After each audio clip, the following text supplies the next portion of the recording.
Hello friend, welcome my new blog. কেমন আছো সবাই? আজকে না মন্দিরে যাব, তাই এখানে রাধারানী থেকে ঠাকুরের জন্য একটু প্রসাদ কেনা হলো। খুব ভালো পাওয়া যায় এখানকার মিষ্টিগুলো।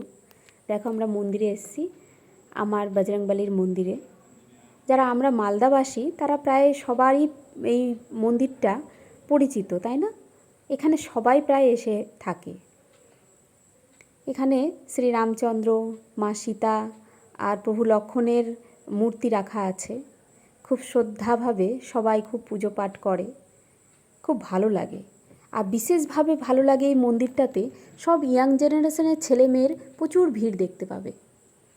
সবাই খুব ভক্তিভাবে এখানে পুজো পাঠ করে। সকাল সকাল এসছিলাম মন্দিরটাতে, খুব ভালো লাগছিল মন্দিরে। অনেক দেবদেবীর মূর্তি আছে, প্রচুর।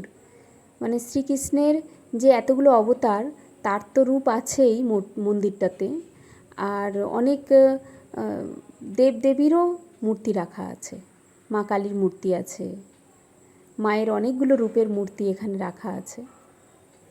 মন্দিরটা সত্যি এত শান্তি লাগে না এখানে বসে পুজো করতে, খুব সুন্দর লাগে।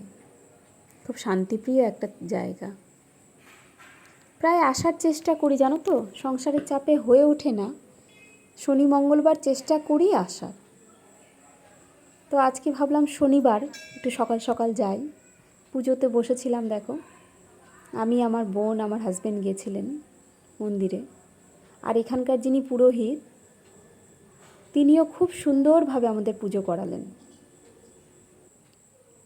খুব ভালো লাগলো পুজো করে।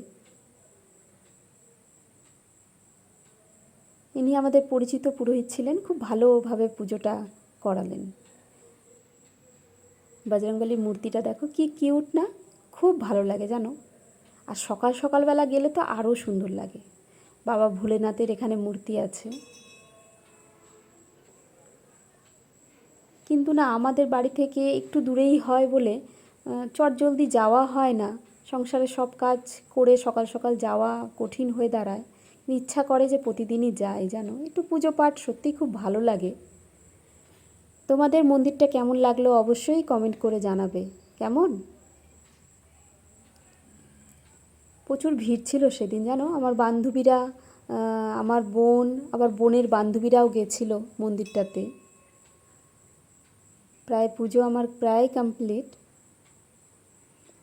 আর হাজব্যান্ড খুব তাড়াহুড়ো করছিলেন, আসলে আমাদের দোকান আছে, দোকানটা খুলতে হবে তাই। এখানে আমি হনুমান চালিসা পাঠ করছিলাম বসে।